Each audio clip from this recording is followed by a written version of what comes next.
हरे कृष्णा। जय जय श्री राधे श्याम कुंज बिहारी श्री हरिदास। प्रिय भक्तों, साधारणतः रथ यात्रा होता है श्री मंदिर से गुंडीचा मंदिर के लिए। पर क्या आपको मालूम है एक ऐसे रथ यात्रा के बारे में जो विश्व की सबसे बड़ी लंबी रथ यात्रा थी। वह रथ यात्रा थी जगन्नाथपुरी से वृंदावन के लिए, जहां सचमुच के भगवान जगन्नाथ बलदेव सुभद्रा रथ में विराजमान होके नगर उपनगर शहर इत्यादि को पार करते हुए वृंदावन आए थे। आज हम जानेंगे इसी अद्भुत रथ यात्रा के बारे में। ब्रज से अक्सर ब्रजवासीगण जगन्नाथपुरी जाते हैं भगवान जगन्नाथ का दर्शन करने के लिए। कहते हैं कि भगवान जगन्नाथ को ब्रजवासीगण इतने प्रिय हैं कि जब ठाकुर जी को पता चलता कि उनका कोई भक्त वृंदावन से जगन्नाथपुरी आने वाला है, तो ठाकुर जगन्नाथ जी एक रात पूर्व ही अपने पांडाओं को सचेत कर देते कि मेरा प्रिय भक्त वृंदावन से जगन्नाथपुरी आने वाला है, तुम उनके लिए उचित व्यवस्था करके रखना। सिर्फ इतना ही नहीं, प्रातः जब पांडा जगन्नाथ जी के कपाट को खोलते तो जगन्नाथ जी अपने बेदी पर ऐसे डोलते हुए दिखाई देते। पांडा जी ठाकुर जगन्नाथ से जानना चाहते कि प्रभु आप क्यों डुल रहे हैं। तब भगवान बताते कि मेरा ब्रजवासी भक्त आने वाला है, उसे भीड़ में अगर मैं ना दिखाई दिया तो कम से कम वो मुझे दिखाई दे, और इसलिए जगन्नाथ जी डुलते हुए अपने भक्त की प्रतीक्षा करते। इतने प्रिय हैं ब्रजवासीगण भगवान जगन्नाथ को। सिर्फ इतना ही नहीं, भगवान जगन्नाथ अपने ब्रजवासी भक्तों से कहते कि मुझे वृंदावन लेकर चलो। हालांकि ये भक्तों के लिए संभव न था, पर फिर भी ठाकुर जी उनके पीछे पीछे अप्रत्यक्ष रूप से वृंदावन आ जाते। भगवान विग्रह रूप में अपने भक्तों के प्रेम के अधीन है। वे विग्रह रूप में बड़ी सहजता से भक्तों के प्रेम रस का आस्वादन करना चाहते हैं, और इसलिए वे विग्रह रूप में हमारे सामने उपस्थित होते हैं। इस रूप में वे जो भी करते हैं, वे अपने भक्तों को निमित्त बनाकर अपने लीलाओं का आस्वादन करते हैं। लगभग आज से 200 साल पहले भगवान जगन्नाथ ने ये ठान लिया कि अब मैं वृंदावन जाके ही रहूँगा, और वृंदावन में जाकर यमुना किनारे विश्राम करूँगा। अतएव वे अपने एक ऐसे भक्त को खोजने लगे जिनके माध्यम से वे अपनी इस अभिलाषा को पूर्ण कर सकते थे, और उनकी खोज पूर्ण हुई उनके एक भक्त हरिदास बाबा जी से मिलकर, जो वंशीवट में ही भजन किया करते थे।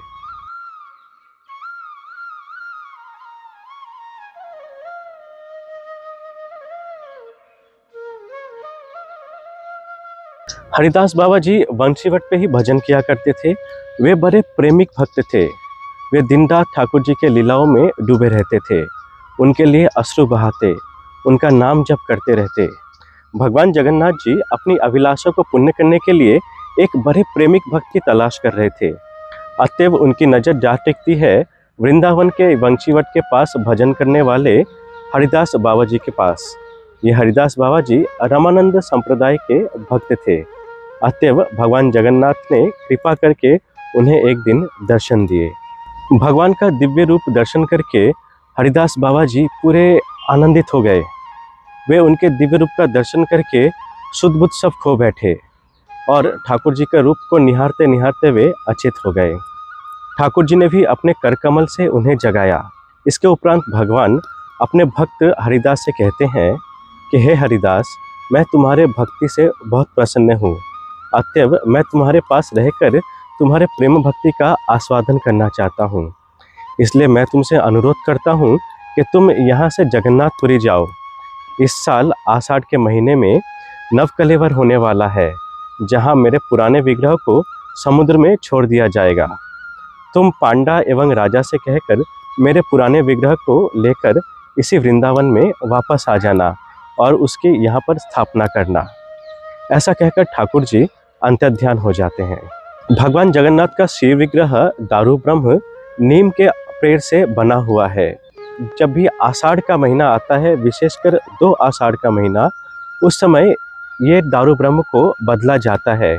जहाँ पुराना दारू ब्रह्म को मंदिर के प्रांगण में ही मिट्टी में दफना दिया जाता है या समुद्र में पूर्व छोड़ दिया जाता था।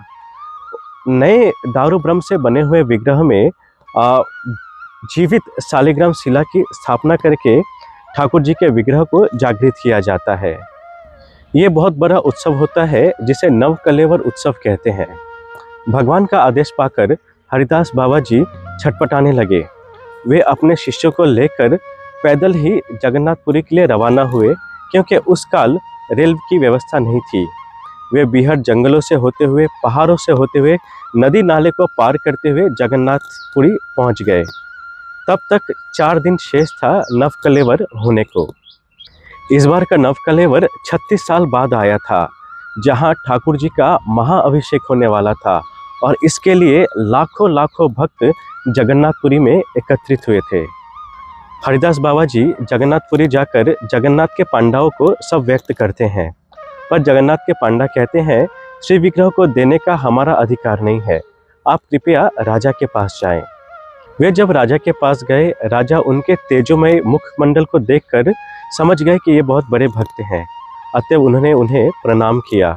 प्रणाम करने के बाद उनसे जगन्नाथपुरी आने का अभिप्राय जानना चाहा।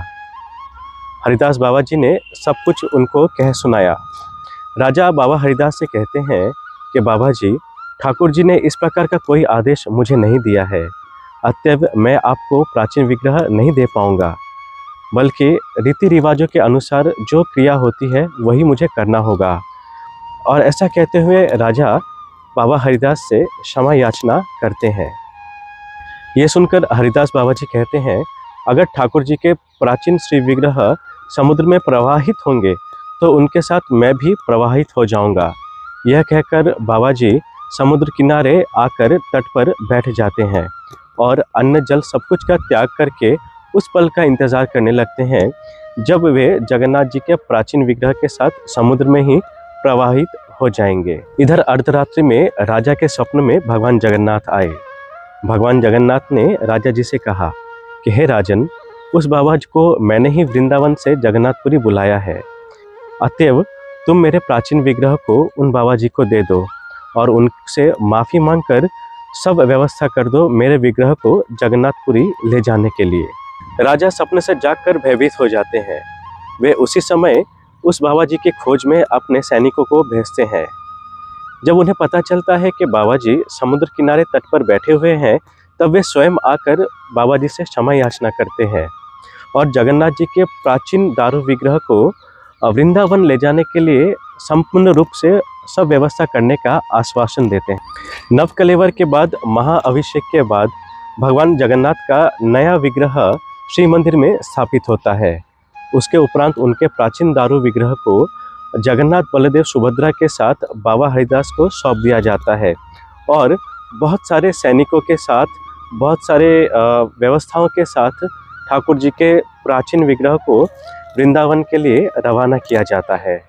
उसके उपरांत जगन्नाथपुरी से वृंदावन की एक ऐसी दिव्य रथ यात्रा होती है जो पूर्व में कभी भी नहीं हुई। जगन्नाथ, बलदेव, सुभद्रा महारानी रथ में विराजमान होकर सैनिकों के साथ सभी नगर, उपनगर इत्यादि को पार करते हुए वे वृंदावन पहुंचते हैं। इस दौरान लाखों में भक्तगण हर ओर उनका दर्शन करने के लिए आते हैं और उनसे प्रार्थना करते हैं।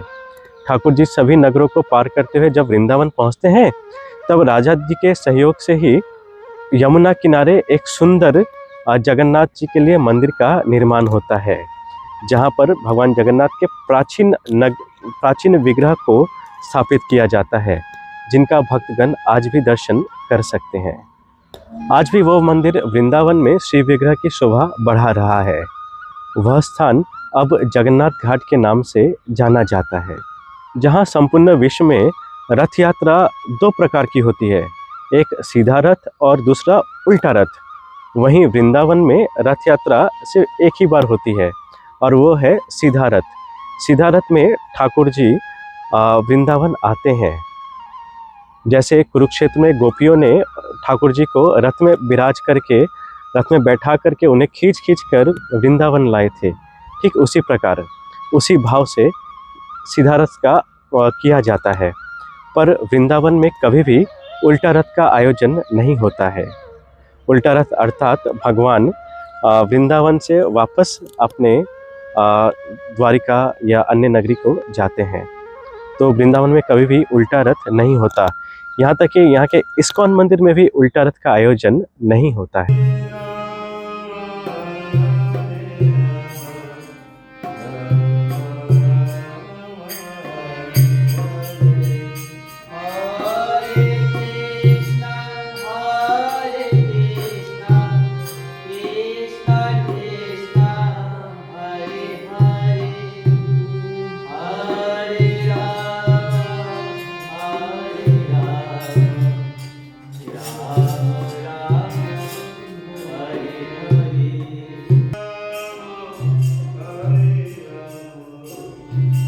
इस प्रकार के प्रेम भाव ब्रजवासीगण अपने हृदय पर धारण करते हैं भगवान के प्रति। आप भी वृंदावन आने पर धीर समीर घाट के पास जगन्नाथ घाट का अवश्य दर्शन करें, भगवान जगन्नाथ के मंदिर का अवश्य दर्शन करें। वीडियो आपको कैसा लगा अवश्य बताएं। जय जय श्री राधे श्याम, हरे कृष्णा।